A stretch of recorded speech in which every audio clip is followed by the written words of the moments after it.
Bonjour, je suis content de vous retrouver. Aujourd'hui, on parle d'AVC. Je vais vous donner des conseils. Souvenez-vous qu'ils ne remplacent pas ceux d'un professionnel de la santé. Je vous invite d'ailleurs à en consulter un. Vous allez trouver beaucoup des conseils et même de certains exercices que je vais vous donner aujourd'hui dans mon livre et dans mes livres, notamment Lève-toi et marche. Le remède miracle existe et il est gratuit. Et mon livre Plus jamais malade, mon approche globale pour un corps en santé. Marcher pour prévenir l'AVC, est-ce que c'est une bonne stratégie thérapeutique? Vous savez combien j'aime la marche, combien j'aime utiliser la marche comme stratégie thérapeutique. Est-ce que ça peut être efficace pour prévenir l'AVC? On sait que la marche contribue à la santé du cœur et des vaisseaux sanguins. Ça, on le sait. Si on regarde une animation d'un AVC, je vous en ai déjà présenté, mais je voulais vous la remontrer. Donc, si on a un AVC ischémique, on a un blocage à l'intérieur de l'artère. Pourquoi? Parce qu'on a une obstruction à l'intérieur de l'artère qui est à l'intérieur du cerveau et le sang ne passera plus. On va manquer d'oxygène et on va voir le tissu cérébral qui va changer de couleur, donc qui va manquer d'oxygène et qui va, dans certains cas, mourir. Donc, c'est un infarctus du cerveau, si je peux dire ça comme ça. Et les bienfaits de la marche sur la santé s'expliquent. Les bienfaits de la marche sur la santé, ils sont vraiment nombreux. On sait que ça augmente la circulation sanguine, qu'il y a une meilleure oxygénation, mobilisation des articulations aussi, libération d'endorphines et libération de myokines, qui sont les hormones que vos muscles ou les messagers chimiques ou les substances bioactives que sécrètent vos muscles. On ne connaissait pas les myokines il y a 30 ou 40 ans. On les connaît maintenant. On ne les avait pas identifiées. Et depuis 2016 environ, on connaît aussi les exerkines, qui sont des substances bioactives qui, dans bien des cas, contribuent à la santé du cerveau, contribuent à la santé des vaisseaux sanguins. Donc, lorsqu'on fait de l'activité physique, on stimule la production, oui, d'endorphines, on les connaît un peu plus, ces hormones qui nous font du bien, mais aussi les myokines et les exerkines. Je suis en train de vous préparer des vidéos sur ce sujet-là, spécifiquement sur les myokines et les exerkines. Le temps passé à marcher serait proportionnellement associé à une réduction du risque d'AVC.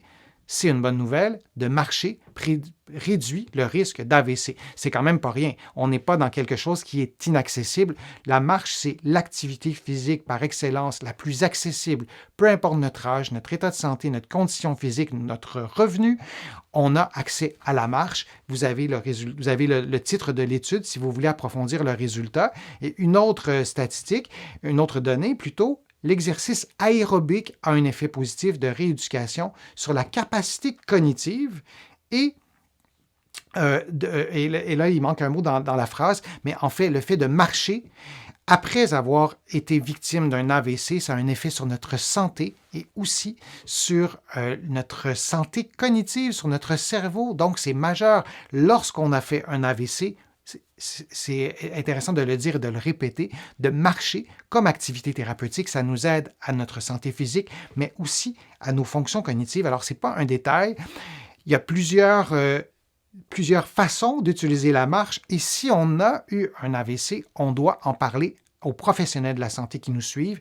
Si on a eu un AVC récemment, disons dans les 3 mois précédents, pour simplifier un peu, on ne va pas soi-même s'auto-traiter en marchant à intensité soutenue pendant des heures, par exemple. On va en discuter systématiquement avec nos professionnels de la santé.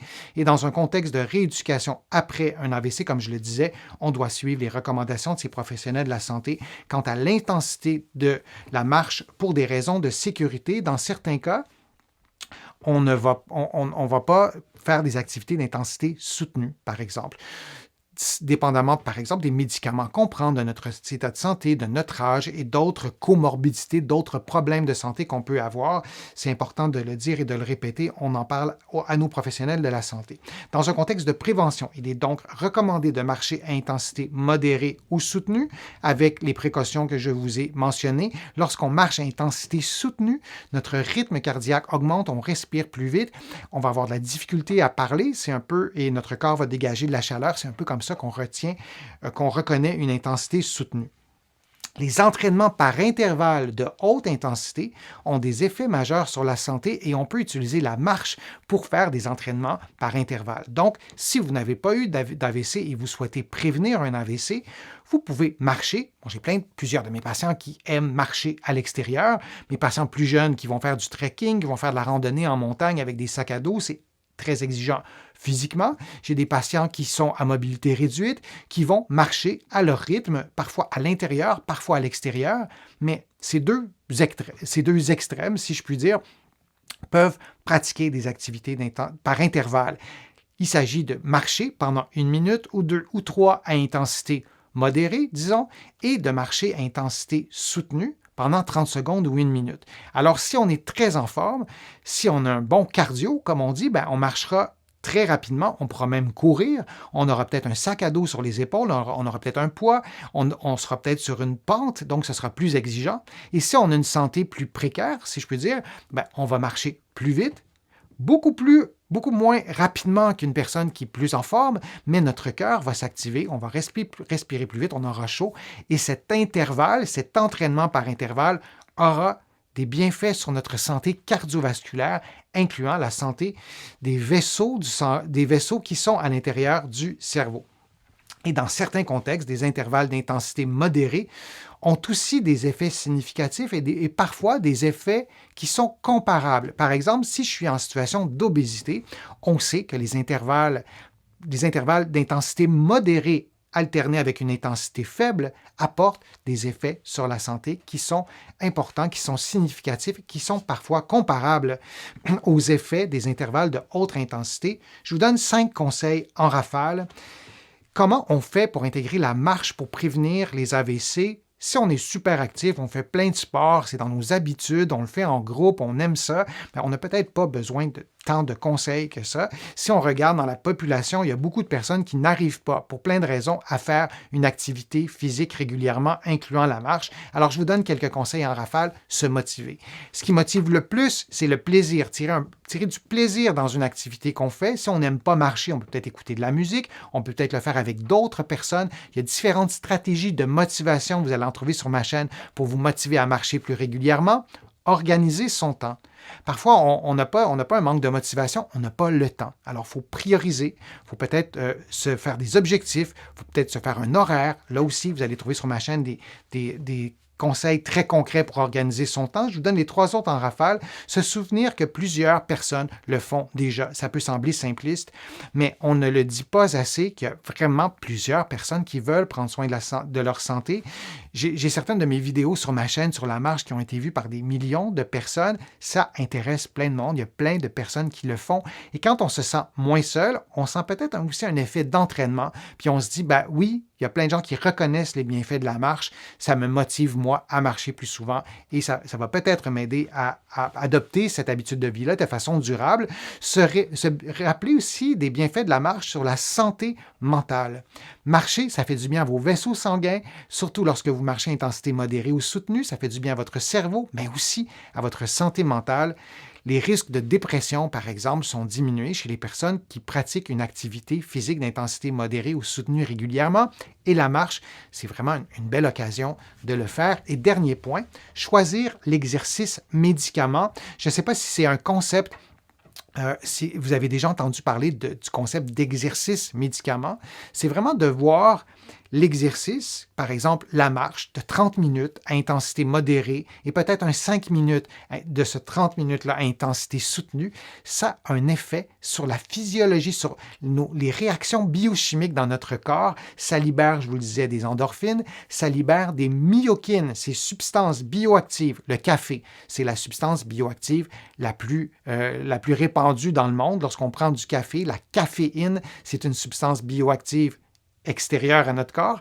Et lorsqu'on contracte nos muscles, lorsqu'on marche à intensité modérée, nos muscles sécrètent notamment des myokines. Il y a aussi des exerkines. Je vais y revenir dans une autre vidéo. Ce sont des substances bioactives qui sont sécrétées par le cœur, par le foie, par les os, notamment par les nerfs, par le cœur aussi. Donc, lorsqu'on fait une activité physique, on peut voir ça comme un exercice médicament parce que oui, il y a des substances bioactives positives, souvent anti-inflammatoires, qui sont sécrétées qui apporte vraiment un bien important à nos vaisseaux sanguins et diminue le risque d'AVC.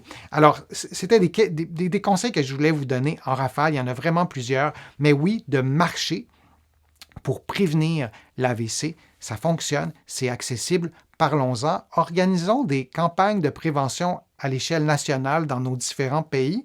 Mais peut-être qu'à partir de demain, j'espère peut-être de vous avoir convaincu de marcher un peu plus souvent, de vous organiser une façon de marcher qui est motivante pour vous, qui fait en sorte que tout ça est gérable dans votre horaire, dans le temps, et de pouvoir le faire de façon durable.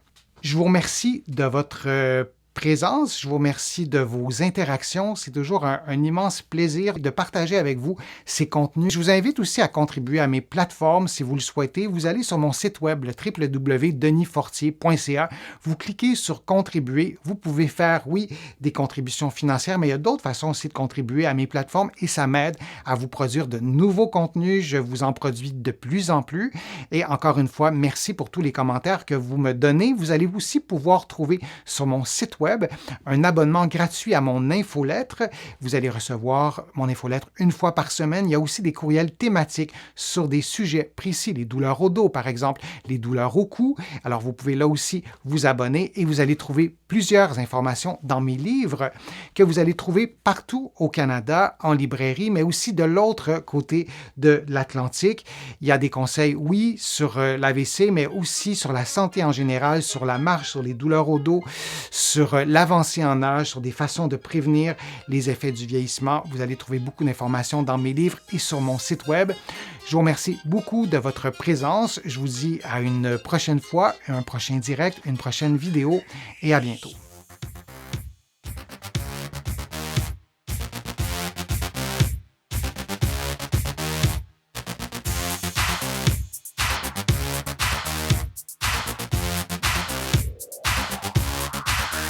Shh.